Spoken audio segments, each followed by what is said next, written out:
Welcome to the Bluestocking Circle podcast, Lady Nerds on Popular Culture. We're your hosts, Griselle, Kat, and B. This is episode 41, Star Wars Episode 5, The Empire Strikes Back. If you are one of the rare gems that hasn't seen this film, be warned, you will be spoiled. Released on May 21st, 1980, Star Wars Episode 5, The Empire Strikes Back, continues the story of Luke, Han, Leia, and their part in the rebellion against the evil Galactic Empire. Firmly entrenched in the pop culture canon, Episode 5 is a favorite among fans and often hailed as one of the best films of the 20th century.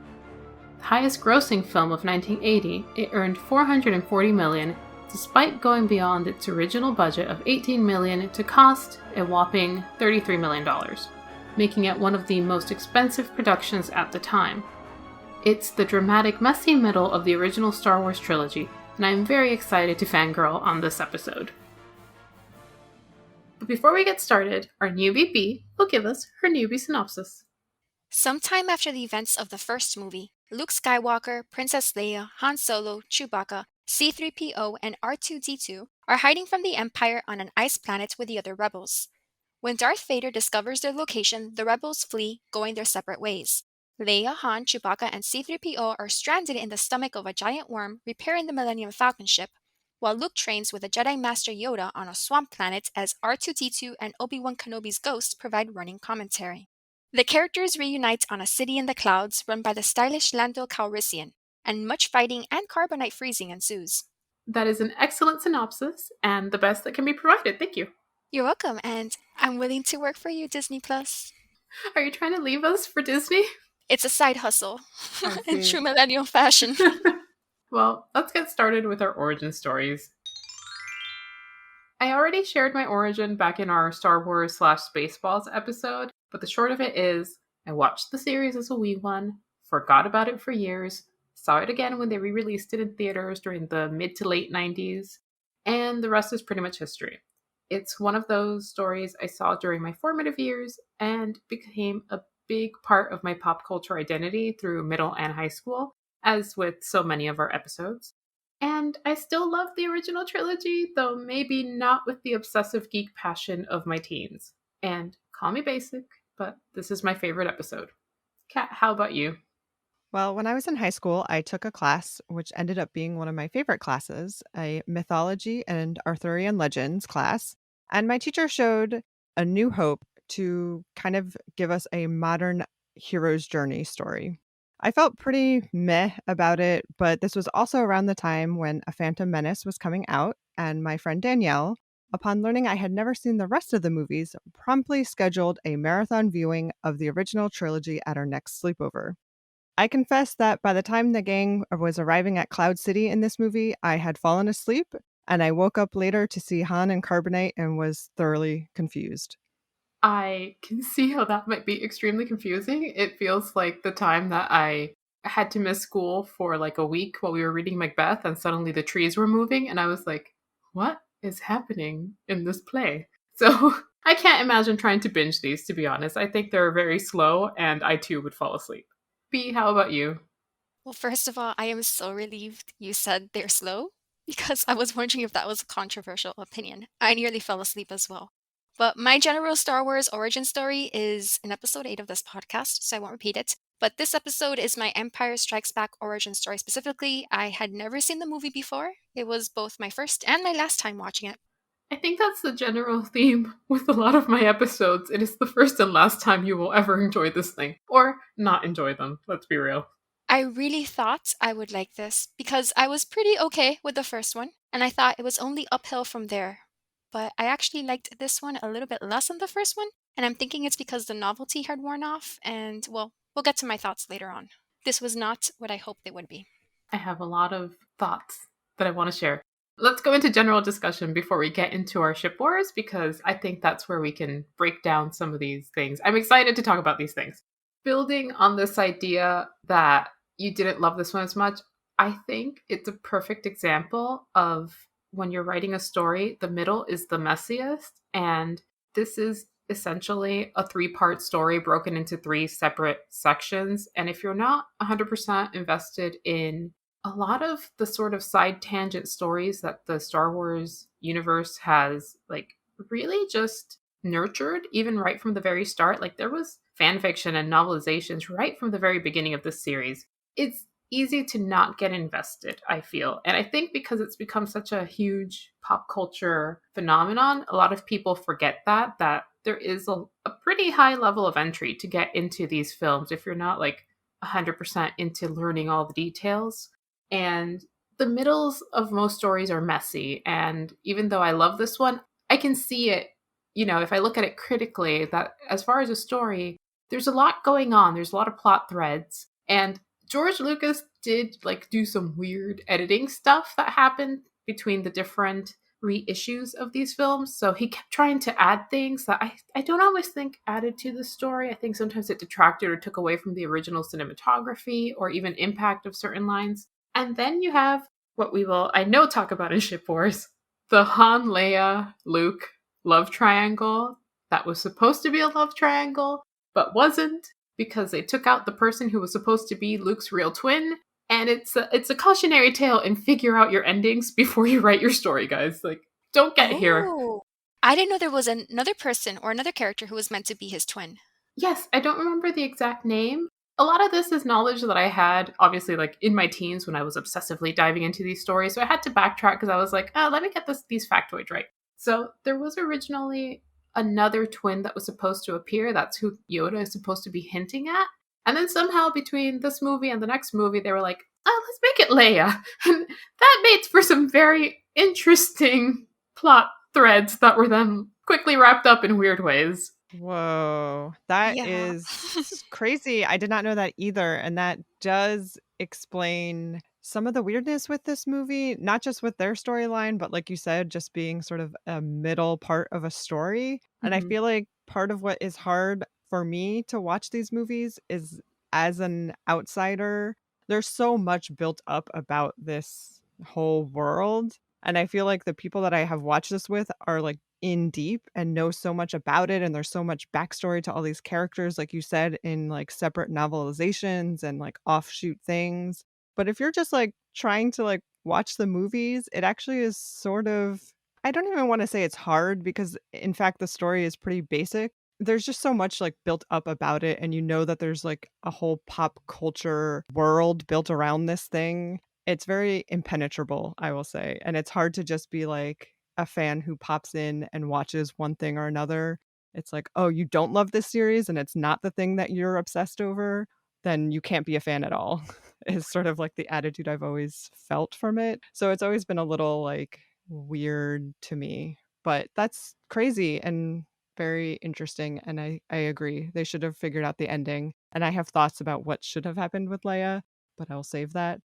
Kat, I agree with you 100%. That is exactly how I feel about these movies. And I do not think this movie stands on its own in many senses. Like you said, the story itself is very simplistic. I did not have a hard time following it at all once I was in the story. But in the beginning, I will admit, as both of you know, I ran to our Discord channel to ask what was going on because they did not indicate that years had passed in between the first two movies. So I was very confused at the sudden change in characterization, especially regarding the Han Leia dynamic. They couldn't have added 3 years later to that opening scrawl, for example. And I also felt that the movie does not do any work on characterization. They're stock characters. He's a scoundrel. She's the serious princess. He's the reckless farm boy trying to be a hero. And that's it. So I didn't really feel attached to these characters because I don't go into those other accompanying materials like the novelizations, for example. And the movie itself, it didn't provide that on its own, at least in my opinion. I think these are all very valid points. I feel like I'm more interested in our general discussion than our usual segments because so much of this episode is going to be specifically having two non Star Wars people looking at this. I don't know what it would have been like for those original audience members to go into Star Wars having no knowledge of anything because in those very early years between like movie 1 and 2, it was big, but I don't think it had gotten to the level of, like what we see now is like what I think of as the toxic Star Wars fandom. There is a high level of if you're not with us, you're against us in parts of the Star Wars universe fandom. I think we saw a lot of that, especially the sexism and the racism with the sequels. I was about to call them the prequels. So there's a lot of that to contend with if you come into Star Wars as just like a casual, hey, I'm going to watch these movies and see what it's all about. Because then you do have to deal with all that baggage. The fans seem very angry all of the time. That's something else that's kept me from trying to immerse myself in this fandom. No one seems happy.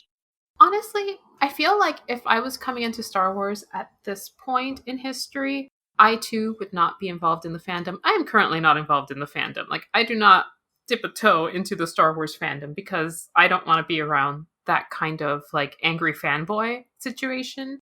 In the mid 90s, when like that high school, middle school period when I was heavy into fanfic and like the Yahoo groups and the live journals and all that stuff, there I go aging myself. It felt different to me. It was a lot like the Harry Potter fandom. There were some people that were older than me, some people that were younger than me, and generally it was friendly. I didn't get that horrible sense of outsidership. Like, I think people were excited to share this because it was still low key, like a nerdy thing to be into Star Wars. Kind of like, you have the Star Trek people and you have the Star Wars people. And like, it wasn't like the cool thing to be into. Where I think the prequels and then the sequels, especially, it became a whole other thing. And then you had like the weirdness with the older fans, like pooping on the younger fans. And like, if you're not into this series, you're not as good as the people who are into that other series. And I'm like, dude, can't you just enjoy this piece of media for what it is? This is not such a serious thing to be so obsessed with. Come on, it's just a movie. I have a question. I think my experience replicates the experience of people who originally watched these in real time, in the sense that I saw the first movie 4 years ago. I haven't seen anything Star Wars since then, and then I saw this movie just last night. That's how it would have been back in the day, given that they didn't even have VCRs at the time. So they would have seen it in the movie theaters, maybe in a replay over the years, and then Empire Strikes Back a few years later. This was I Learned From You Cat in the 925 episode, the number one movie of that year. Is that because this was a mainstream general success that everyone saw? Or is it because there was a core group of fans who kept watching it over and over and over, the same way that, for example, 12-year-old girls were attributed to the success of Titanic, given that they were the core audience watching this over and over? I don't 100% have the numbers on that, but Star Wars A New Hope was like the original blockbuster. Like, that's where that term came from. It is when you first had like people literally queuing around the block to see a movie. So I think it's probably a little bit of both. You probably had the people who saw the first one, were obsessed, and maybe came back to see it a couple of times. You also have to think about like the relative like accessibility and cost of going to the movies back then. So I don't think it would have been like today where you have 20 screens playing the movie and every hour on the hour. So I think you probably had some people going to see it more than once just because they knew that. I mean, I remember like VHSs used to take like a year to come out, so this was not coming out at all. So they knew that this was their shot to see this thing and consume it for a while. But then you also just had the fact that it really just was that big. And I don't know what other films were really competing with it because you didn't have the Marvel blockbuster style situation at that time. So I think it was timing. I think it was novelty. I think it was also just fans. And that's where you get this huge explosion. Yeah, my understanding, and granted, this is based on my husband's recollections because this is the first movie he ever saw in the theaters, and he was a small child, so take that with a grain of salt. But he was saying that basically this was not known. People didn't realize that there was even going to be a sequel to the first one. The first one does end in a way that could just be the end of one movie. So I don't think that there was this foreknowledge of, oh, this is setting up a whole trilogy. So when this movie was released, it was like a big surprise and obviously a welcome surprise because people were very excited and wanted to see more of it. And this one ends in a way that clearly sets up the next movie. So I think by this point it was becoming the whole like big pop culture thing that it is now. And I guess in between there were like books and other types of media to like feed into it, but I don't think people were expecting this movie to come out. And you also have to think about like, how quickly we can spread the news nowadays. Whereas back then, yeah, if somebody didn't spill that this movie was being made, like how would that buzz have been created? So the not knowing that it was going to be a trilogy, the first one was pretty low budget. Like in the sense that we would think of for a blockbuster. They filmed it in all these like really cheap locations and stuff like that. The second one, they did know by the time they were filming it that there would be a third. But going back to the whole editing and Luke Leia nonsense and all that, the reason Han gets frozen in carbonite is because Harrison Ford had not yet signed for movie 3, and they didn't know what they were going to do with his character if suddenly he didn't sign. So there was a lot of reactive editing and filming happening in these films. So yeah, Oh, so Lando was going to be his replacement? maybe. Wow. Wow. I'm learning so much. This is great. Yeah, so I'm like, I feel like the tidbits about this is like the most fun about these movies is learning all this history and context to how they were filming it. Because, yeah, like the Hollywood film industry just wasn't what it is today for these kinds of films. Like, this was weird and out of left field. You still didn't have a lot of these big budget sci fi slash fantasy slash superhero type movies coming out. So it was kind of a novelty, and I don't know that Hollywood really knew what to do with it. Also, George Lucas had like done a really bad movie before A New Hope that was supposed to be the original A New Hope. So I think some of the studios were just a little wary of giving him all the money. So his writing of these was very tenuous, I imagine. I want to go back to something. Go ahead. I want the version of the third movie where it is Lando instead of Han because I do not like Han. And I really like Lando. I mean, I love Han, but I also love Lando. And there is actually a book that came out before The Force Awakens that I've been meaning to read that is specifically the two of them. I really like those two characters for different reasons. That's actually one of the reasons why I enjoy the Solo movie, because you get the Lando backstory, and I'm like, Lando needs his own. I think they're supposed to be making a show, actually. I don't know. That was all part of that whole, like, Disney Plus is going into the Star Wars universe realm. So I haven't followed too much, but I think there's supposed to be a show about him specifically. I will say that is one thing about this universe of movies. There's a lot of possibility. And I don't always agree with how they, or George Lucas, or whoever the powers may be, use these characters and write the characters. But I can see so much possibility in this world. And I can see a lot of these side characters having really interesting backstories. So I totally understand why it has grown to be such a thing and why there are a lot of offshoot movies and TV shows now. Because in some sense, those characters are almost more interesting because, as we were saying, the main characters are very much like stock characters. And because the first time I saw this was in that mythology class, we were watching it with that eye of like, oh, okay, this is like the classic Joseph Campbell's hero's journey. You kind of just like have all these people that are playing their parts. And I think, in my perception of the movies, Luke's character is really the only character that evolves. Everyone else just kind of stays the same and doesn't really get to grow in their roles.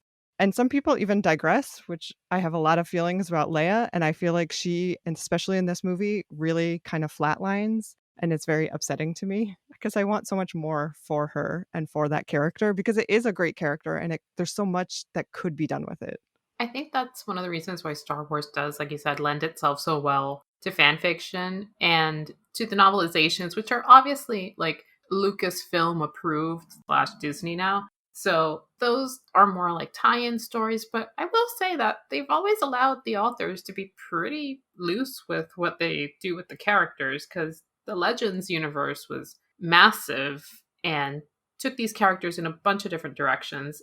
That I think is really where a lot of my Leia fandom happened, was in the novels, because at least the novels that I was reading at the time, which are now relabeled as Legends because they don't really tie into canon anymore, they usually showed her as a senator, as the rebel leader, like depending on what point in the history of their lifespan they were in. And I always really appreciated that there were so many Leia-centric novels. There were also Han-centric novels, there were Luke-centric novels, but it was always the Leia-centric novels that drew me in.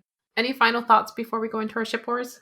Well, I just have one more note, and that's, as you know, this was my first time watching the movie, but it was nonetheless extremely familiar because the imagery of this film is so iconic.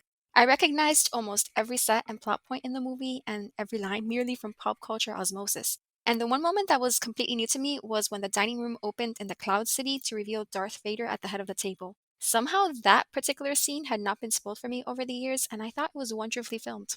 I love learning the things that you somehow managed to miss, because it, like, even if you hadn't seen it, like you said, it's hard not to know this because you've either seen it on specials, talking about other things. Star Wars is consistently used as one of those examples of, like Kat said, like mythology and the hero's journey. Like it's beat for beat the hero's journey. That is exactly what George Lucas did. He took that book and he plotted it right along with all those points. So that also goes into why some of the characters fall flat, I think.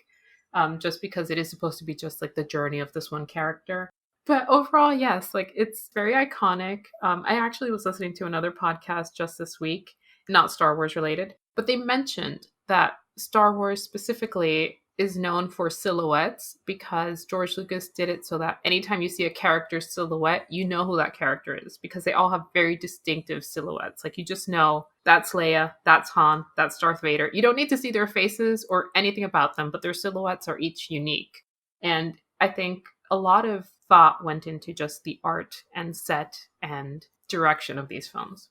And that's where it excels. And Kat, do you want to give the Matt Groening fact, or should I? Yes, that's what I was just going to jump in and say. That's exactly what Matt Groening did when he designed The Simpsons. So that's really interesting. And I will say that's probably how I picked up most of my Star Wars knowledge is through The Simpsons and Futurama. I'll also just say, in terms of these being sort of like stock characters and the sets and the design of everything, I agree that the design of this movie is where it really succeeds. And there's so much about the movie that is iconic now. And one thing especially is the music.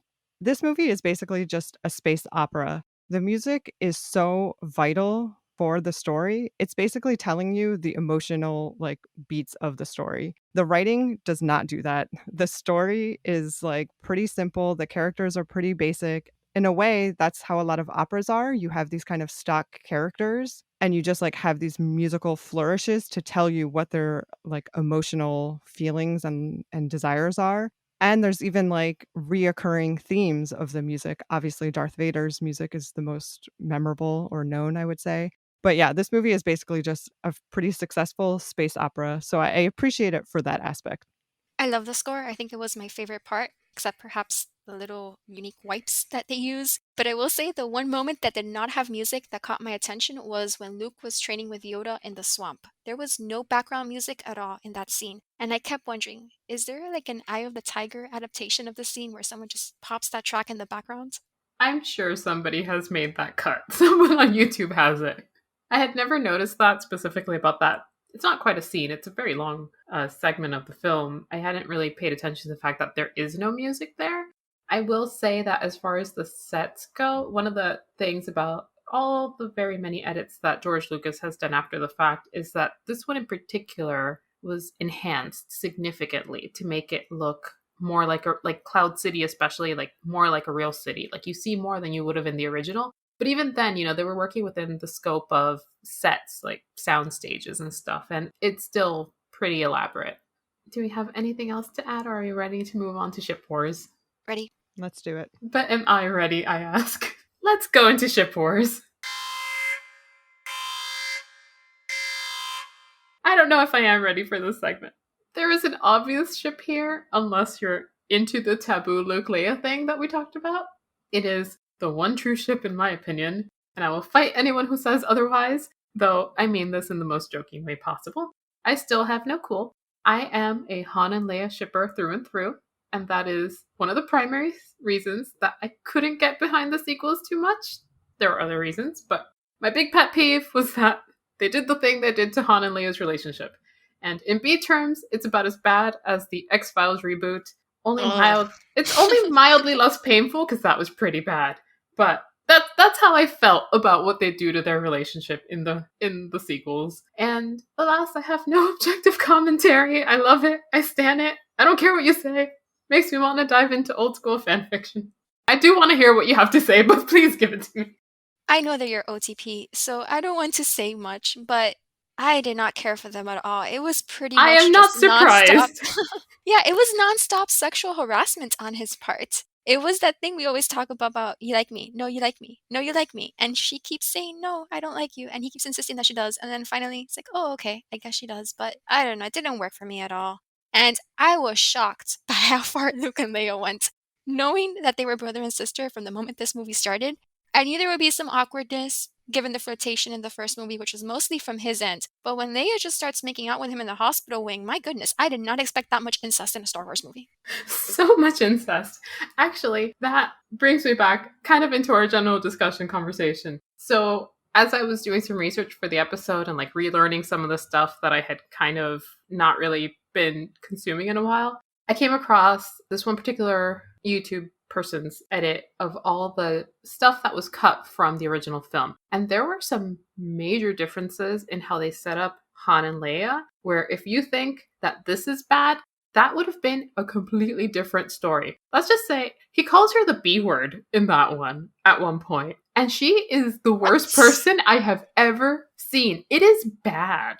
I was like, wow, if this would have been the dynamic between these two characters, I would not have shipped them. And there was also way more making out with Luke. What? Yes.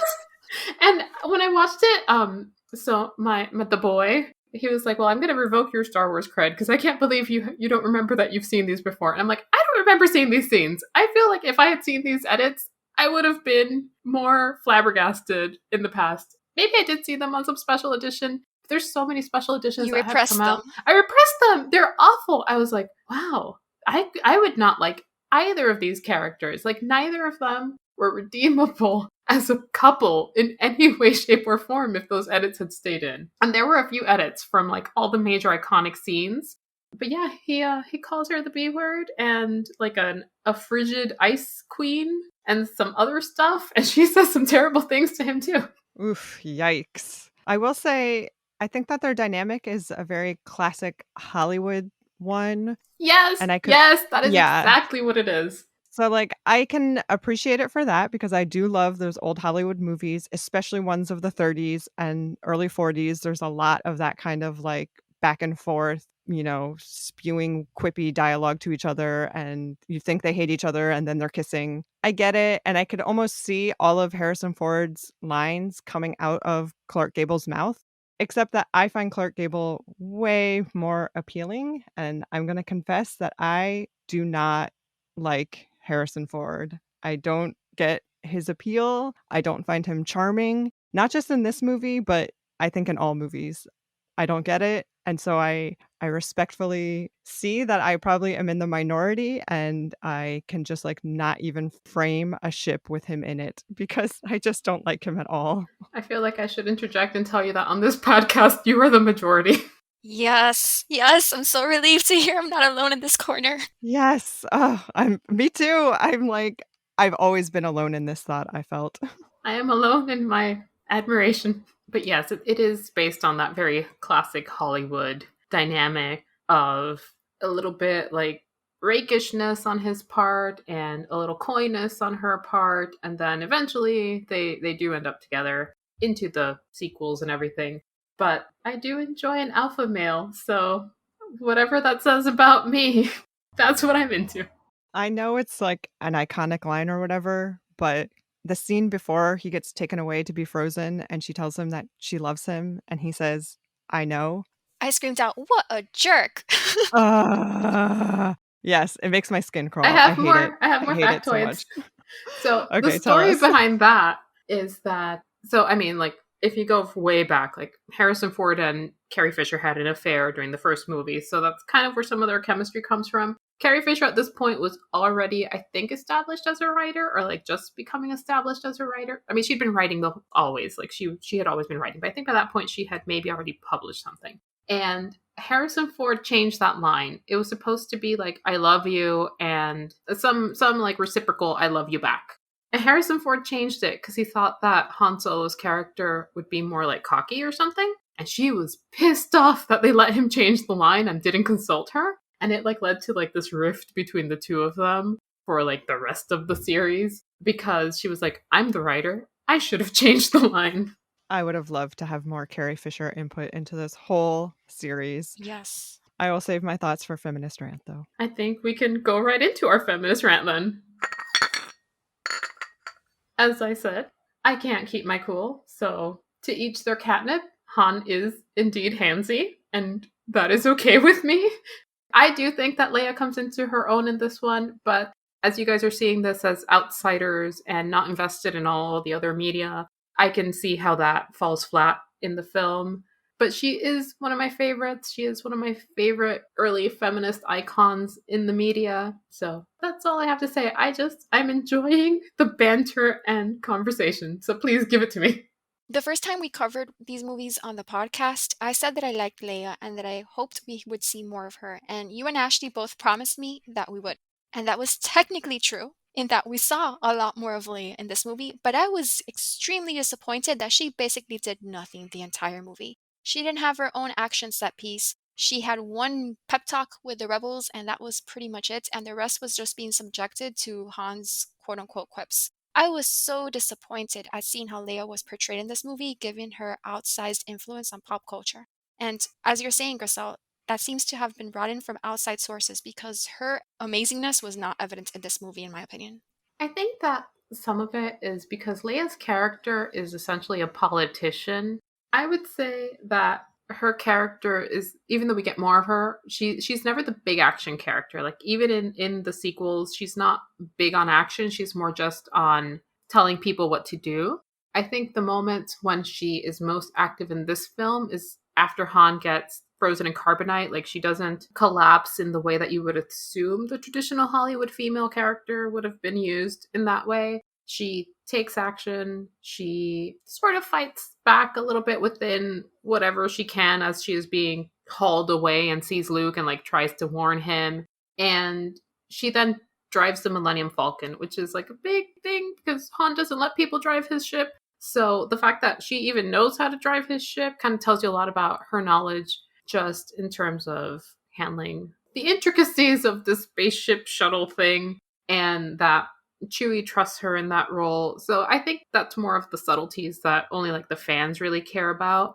So I can see how that can easily just like be dismissed as you're watching the movie because yeah, she's not a big action hero. She's never really going to get into like big fights. She does get into some shoot 'em ups in the last one, and she does. I don't know if B would really consider it great, but the bikini scene involves her like killing a thing. So she has a little bit more action in movie 3. So we do see more of her. We do see more of her plotting and physical engagement in action. But yeah, she's a politician and a leader more so than anything in these movies. I guess that's where I was disappointed though, because I do remember in the first movie that she is sort of the driving action of everything, right? Like she sends this hologram message. She's the leader of the rebellion. She's the one that's like fighting Darth Vader, even if it's politically fighting. So the fact that when Han and Leia are brought to Vader in that scene that you mentioned, B, where the doors open up and reveal him at that dinner table slash boardroom, I can't believe that they cut away. I was like, this is the moment. We're going to see Leia and Vader sort of face off, have some sort of like back and forth. She's going to like plead her case or she's going to do something, anything. And it just like cuts away and then they're just being held and Han is being tortured. I was so disappointed that we didn't even get to see her like negotiating. I mean, Darth Vader has to know like she's the princess. She's the leader of this all. And the fact that he's like only after Luke, which I get at this point, he knows that Luke has the Force, but Leia is still a powerful person in the rebellion, and we don't get any like face off between those characters. It was very disappointing to me. I feel like I have to do nerd interjecting just to explain. So Leia is technically not the leader of the rebellion. She is just a leader in the rebellion. You see more of who the leaders are in Jedi. Some of the backstory is backstory that has been added later, but essentially Leia carries the message because it's the last hope, and that's why she puts it into R2D2 in the first movie, sends him off to, that's why it's a new hope. This is their last hope for trying to get something because they think that this one remaining Jedi can somehow help them. It all goes back to like the prequels and stuff that gets added later. It's a very long story, but essentially Darth Vader doesn't know Leia is alive. He doesn't know Luke is alive. I mean, he doesn't know they're his kids. When their mom dies in childbirth, they get separated and sent off to these places or hidden away very carefully because just in case they have these two people who might potentially have power. And Leia is raised by a family. She's a princess, but it's like a weird like title where it's not necessarily inherited. She's got to earn it. She becomes a senator and she gets involved in the government that is seeing the rise of power of this like very tyrannical empire. It's a very underground sort of rebellion, obviously, and she's still just a senator in the first movie. She just gets caught into it as that starts to gain speed. She gets caught by Vader, who tortures her, and that's where she's rescued. So that's just a little bit of backstory on Leia, because yeah, she's not leading this whole thing. She's just a piece of that puzzle. See, I don't Yeah. want to study 20 volumes of Star Wars history just to understand this movie about a guy in a swamp. I Yes. agree. Yes. And I'll just say, I get, okay, so maybe she's not the leader, and I see that he doesn't know that that's his daughter, but he still knows that she's a senator. Anyway, I do have thoughts on what I wish would happen with her character, and I do understand why, like we've been talking about these sort of outside novels and fanfic and all these like other mediums to tell these stories come into play, because again, there's so much potential and I really want more for Leia. And I feel like at the end of this movie, we get to see her using the Force to find Luke. And I wish that the next movie, you get to see, like, as Luke is healing from his injuries, he starts training with Leia and they start, like, using the Force together. And then she actually becomes more powerful because they are siblings. So she should have access to the same, whatever generational power of the Force that they're tapping into. I don't remember exactly what happens in the third movie, but I feel like her using the Force doesn't come that much into play until maybe the new movies that just came out. And it's just really disappointing because it's just like you see Luke, everything is built up on him. Yes, he's going through this hero's journey, but then he leaves his training and he abandons his training to go save his friends, which I get. He has, compassion and that's great. But I almost wish that that was sort of his downfall and that Leia was able to like pick up the mantle because he had abandoned his training and now she's going to be the one who like is actually more powerful and Vader wasn't expecting her to be the one that has this power. And maybe they could like fight together to defeat him. I don't know. That's just what I would want to see. I think there's probably a fan fiction out there for you. Going into, like you said, you have to go into the sequels and all that mess. And like one of the things that has been consistent in old canon and new canon is that Leia rejects the Force to a certain extent because of what her relationship with Vader is. Like she doesn't want that kind of power. There's, depending on who you read and how you read into it, part of it is because she's afraid that she is probably going to turn into him or be more like him, or that there's some darkness in her because of her history and what happened to her planet and all that stuff. But generally, in most stories, while she is Force sensitive and she gets some level of training from Luke, she doesn't 100% embrace it because she's always a little scared of becoming dark. I mean, honestly, that sounds way more interesting as a character. I want to see someone like dealing with their darkness. As I was watching this, because the music is so present and so much of the music actually I was like recognizing as playing off of a lot of popular classical music. So I could kind of see these like riffs coming through. One major influence, definitely in the music and possibly in the storytelling, is the Wagner ring opera or ring cycle, I should say. And it has a very similar kind of thing where it's like a father and the children, and there's a lot of weird feelings between them and like revelations of the father acting in ways that are a disappointment to the children. And in that story, the father, who's the god Votan, is putting all of his hope into his grandson, Siegfried, who's going to be the big hero and like save the day. That doesn't happen, and what does happen is it's actually his daughter who is able to, like, see through all of these flaws and what other people have done and how they have failed, and I'll say that the opera ends with the end of the world. That's not a spoiler, I promise you. It's Wagner, everything ends tragically, but to me, that's so much more interesting, and you get a lot of characters, like, really plumbing the depths of their soul, and I find that way more interesting. So then maybe that just speaks to who I am and what I like in stories. But I like when I see characters sort of like dealing with their darkness and dealing with the disappointment and the people that they respected or the people that they looked up to and coming to terms with that. So I personally would rather see Leia go off in that way. And that's kind of where I was like having all of these thoughts because I was like watching this and it was lining up to a lot of operas that I've seen. And Unfortunately, it doesn't go that way in these stories. It's disappointing.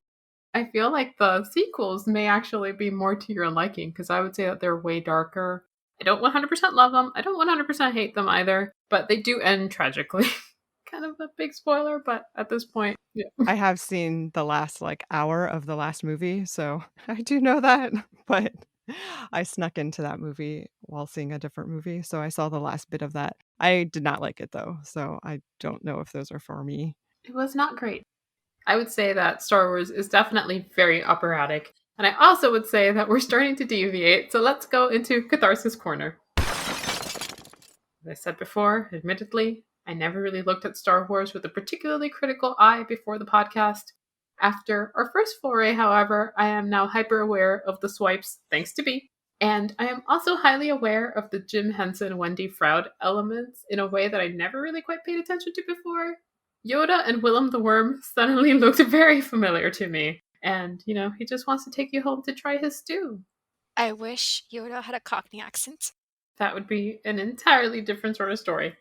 I will let you guys cathart because I have nothing to get off my chest. I feel like everything I've said before this has been Catharsis Corner material, so I will just say that I found the sound effects for the non-human characters distractingly annoying. Chewie in particular, that constant roaring towards the end was getting on my nerves, and it was not conducive to wanting to finish this movie. But it's Chewie. I had similar feelings about R2D2 and C3PO, especially when Luke This is is training. blasphemy. I shut it down now. I don't. Search your feelings, you know it to be true. When Luke is training with Yoda and R2D2 is like beeping around, I was like, dude, he's trying to concentrate. Be quiet. It was making me annoyed, so and I making me wasn't the sad. one. Oh, man. It's crazy to me when you see the main cast together and it's, Luke, Leia, Han, and then 3 nonverbal characters. That's too many. I just need like 1, maybe 2. But to have that many, half of the group, But they all have their own languages. They all talk to each other. I didn't know who could understand who. So C3PO can understand everyone because he is, in fact, a translation droid. So that's why he's the one who translates like what the Millennium Falcon is saying. He understands Chewbacca. Like, he knows all the language. Luke can understand R2D2. He used to fix droids, so he does understand their language. And Han can understand Chewbacca because they've been together for like half his life. And you get the impression that maybe Leia also now understands Chewbacca, or at least has learned enough of his language to be able to communicate. So that's who understands whom. All right. And if you want to deep dive into all that mess, technically, technically Darth Vader created C-3PO, so there's always so much backstory. There's a lot of backstory. But we can move on. Yeah, my main catharsis is just something we've touched on already, which is that these movies have been re-edited and CGI touch-ups have been added. And I wish that I could just watch the original way that these movies were shown. Because part of the joy for me is watching this in the context of Hollywood history. And I like seeing the cheesy sets and special effects. And I want to see, the stop motion animation, which there is a lot of it in this. And obviously the puppetry work with Yoda is great. I don't need everything to look so shiny and crisp. I actually kind of prefer to see the gritty version of it. So I wish that there was like a way that we could just watch that. And I get it. You want to go back and like add in all these things, but they should both be available. And it's really frustrating that it's not. A lot of the fans agree with you, myself included. It's not impossible to find, but it is very difficult to find one particular DVD set that came out that included both the originals and the edited. And even for myself, I've seen so many, because he's edited these things a lot. Like, it gets to the point where it's an example in somebody having too much power, like, please stop editing these things. Like, it's just gone too far. He's added lines, he's changed sets, he's added CG characters. The level of edits gets slightly more absurd with the third movie. But even for myself, as I was watching it, for our listeners, I was watching the Disney Plus version this time because that's the one we all had access to.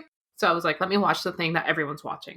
I found myself texting the boy about Boba Fett, because I was like, I don't remember Boba Fett sounding like this. And he's like, what are you talking about? And we were both talking about 2 different editions. And I was like, I don't remember him sounding like this. This sounds like the guy for Phantom Menace. Like, what's going on here? Or not Phantom Menace, Attack of the Clones. And it's like, yeah, they added lines and they changed the voice of the actor. So they've done all these weird things, and most of the fans agree with you. Like, they should have just left it alone. Do we have anything else to add? On a completely different note, something that stood out to me and is very petty, when Luke is eating Yoda's stew, he sips from the ladle.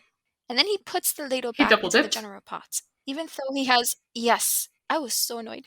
That right Yes. there, entirely my rationale for disliking Luke. Yeah, we do not love a double dipper in the ladle, especially in our current times. I think we've had some really good conversation. So if we're ready to move on, let's break my heart and give this movie some sock ratings. B, as our newbie, you get to break my heart first. Well, it's not going to surprise you that I did not No, to like be this honest, movie. I'm not surprised. No, mostly I was just bored. I stopped twice, once at the end of each of the first 2 acts, and I even watched another movie in between. I found the characterization non existent, as I said, and since I didn't have the love for these characters that everyone else in the galaxy seems to have, I didn't really care what happened to anyone, and I was not invested in the story. To me, it was basically 2 extremely long hours of a rude guy doing car repair while harassing a woman who was given nothing to do, intricate with a whiny guy at a swamp gym. And it picked up for me a bit when Lando Calrissian showed up, since I thought that character was charming, and not to mention, I really loved his cape. But it was not enough to redeem the movie as a whole for me. I will say that it looked pretty good, but as you two have been discussing, I don't know how much of that is due to the movie itself and how much of that is the Disney Plus money on effect.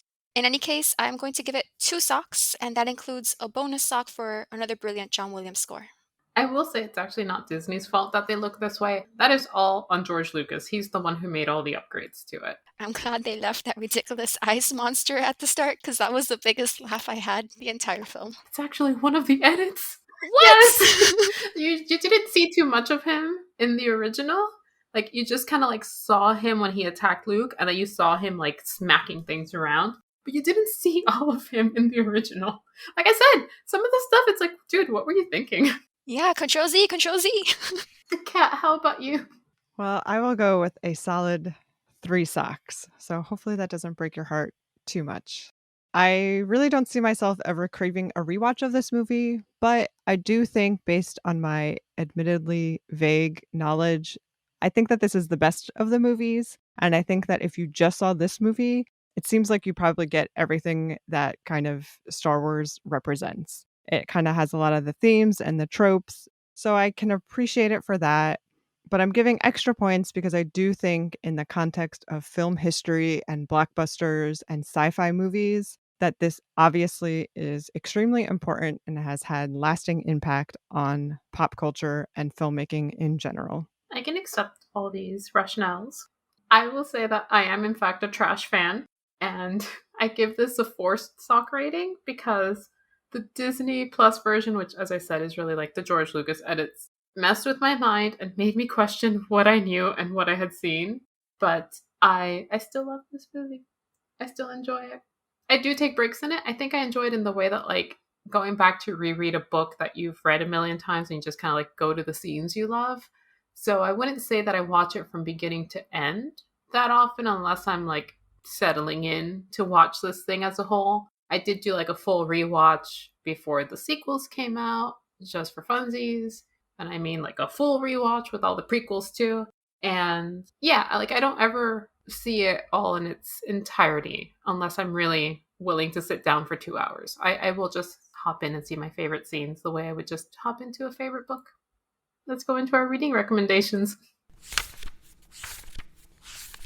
I always have a hard time coming up with reading recommendations for Star Wars because though I do read some science fiction, I don't read a whole lot of it. I am more fantasy leaning, but there are a couple of the more recent Star Wars tie-ins that I have really enjoyed, both of them Leia-centric and both by the same author. One is a young adult, Star Wars Leia, Princess of Alderaan by Claudia Gray, and it's a young adult origin story that ties into the sequels and gives you a lot of that backstory about how Leia became a senator, how she became a princess, how her family's involvement led to her becoming part of the rebellion. And it's a really good knowledge base. If you read nothing else about Star Wars, like this one gives you a lot of insight into what's going on with the rebellion. And the other one is Bloodline by Claudia Gray, which is an adult tie in that happens before The Force Awakens and leans heavily into political intrigue and Leia in particular, and gives you a lot of that backstory that, like I said, goes into why Leia is Force sensitive but didn't ever go too far into the Force, her feelings about Darth Vader, and if you have seen the sequels, like why Ben becomes who he is and interested in his grandfather, which doesn't 100% make sense to me even nowadays, but it tries to explain that. And for a non Star Wars rec, I will recommend the Rogue Queen series by Jesse Mialik, which starts with the Queen's Gambit, unrelated to the Netflix series, and it gives me my need for that Han Leia type adventure with a rogue smuggler queen and a kidnapped prince in this one. Kat, how about you? Do you have any reading recommendations for us?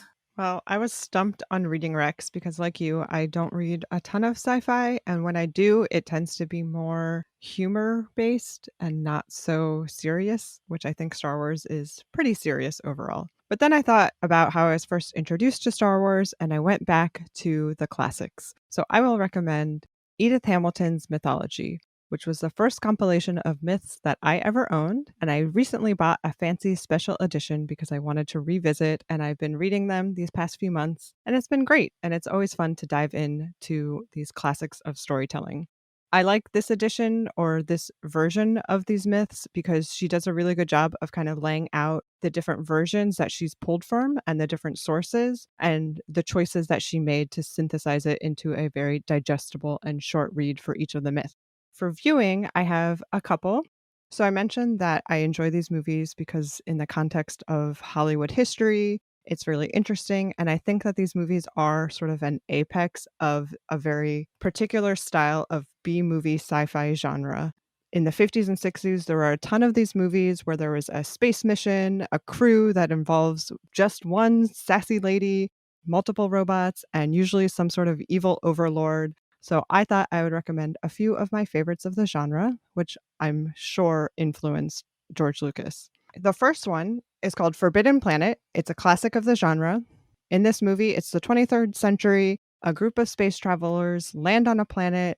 They're investigating the mysterious disappearance of a crew that happened 20 years before. And when they arrive, they find that only the doctor and his beautiful daughter and a very memorable robot companion are the only survivors, and the rest of the crew died apparently due to, quote, planetary disturbances. There's a lot of very fun 50s effects and sets, and the robot Robbie remains one of the most popular robot sidekicks. The next one is called This Island Earth, and it's another 50s favorite. This one involves a pilot who discovers the parts to build an interstellar craft that takes him to a mysterious space compound where he meets other scientists, including one sassy lady, who are all confused about why they are there and very suspicious about the strange overlord named Exeter who watches over them. There are lots of fun special effects again, and some truly memorable alien designs in this one. The last one is something that I had to rack my brain to find when I was watching the beginning of Empire Strikes Back when they're on the icy planet. I was like, oh man, I remember this 150 sci-fi that was like this, and I had to like search around for it. Anyway, it's called The Beast from 20,000 Fathoms, and it takes place in the Arctic, at least the beginning. A group of scientists travel to the Arctic and stumble on an ancient creature that eventually terrorizes the city. It's a sort of precursor to Godzilla, which I love, and it features the stop motion animations of the great Ray Harryhausen. I'm not that familiar with the B sci fi movies, but I would definitely say that, as you said, most of these probably did influence George Lucas. I know that there was a huge tie to Flash Gordon with the whole series, so I'm sure that all of these are part of that Star Wars canon that only the true fans know about. I do think that, again, all of these movies that I recommended are very kitschy and campy and have very cheesy effects, but that's part of why I love them. And I think that Star Wars, again, they've been added to with CGI, but I think in their essence, it takes a lot of examples from this style of filmmaking. And I really appreciate that because there is still a lot of the stop motion animation, especially on the ice planet with those like crazy things from the Empire, like those transport beast things that they're like tripping with wires. I don't know what they're called. If I recall correctly, they're called AT-ATs. Okay. It's been a while since I have delved into that side of Star Wars. I appreciate like seeing this done really well because I do think it's done really well. And obviously, you have Jim Henson, who's a master puppeteer. And so there's like a sort of throwback to that style of making sci fi movies that I very much appreciate. And that's, again, part of why I wish I could see it in its original glory. B, I know you're going to have a hard time with these, but do you have any recommendations for us? I do, thanks to your inspired suggestion. Like you, Kat, I was stumped as to what to recommend this time. The only remotely relevant options that I could think of, I've already recommended, and you took the Forbidden Planet one as well. So I was completely at a blank, and then you, Grisel, suggested that I go with a personal development theme in the spirit of Luke's training. Thus, I will give a general recommendation for books by the researcher Brene Brown, who writes about courage, vulnerability, and basically everything Yoda is trying to teach Luke in this movie. I suggest starting with her classic The Gifts of Imperfection. However, Brown has a perfect companion for this movie in particular, Rising Strong, in which she recaps the Luke goes into a cave scene, using it as an example of facing our fears and failures in order to grow as human beings. And that's actually how I learned of this scene. Like I said, everybody always references Star Wars when they're trying to describe something, so it's so easy to come across these mentions in other forms of media, even completely unrelated to writing or literature or film studies. Like everybody references these things. So yeah, it's been exciting seeing what you have missed so far. I will also recommend episode 18 Futurama, and I will say that I now understand many more Futurama scenes because of this movie. Well, at least I'm glad I could give you that context. I will say, just as a brief aside, most of my knowledge, like I said, is from Simpsons and Futurama. And I have to say that Mark Hamill as a person seems like an absolute delight just based on his voice acting in those shows. Yes, if you ever follow him on Twitter, he seems like a genuinely nice person. Do we have any final comments? Yes, Spaceballs is still my favorite Star Wars movie. Thank you for that. That concludes this episode of the Bluestocking Circle podcast. For show notes, visit thebluestockingcircle.com. Find us on Twitter, Tumblr, Instagram, Pinterest, and pretty much everywhere at Bluestock Circle. That's Blue, S-O-X, Circle. Email us at thebluestockingcircle@gmail.com and join the conversation. You can also find us on Apple Podcasts, Google Play, Spotify, and YouTube, so please rate, review, and subscribe to help us grow. Cheers!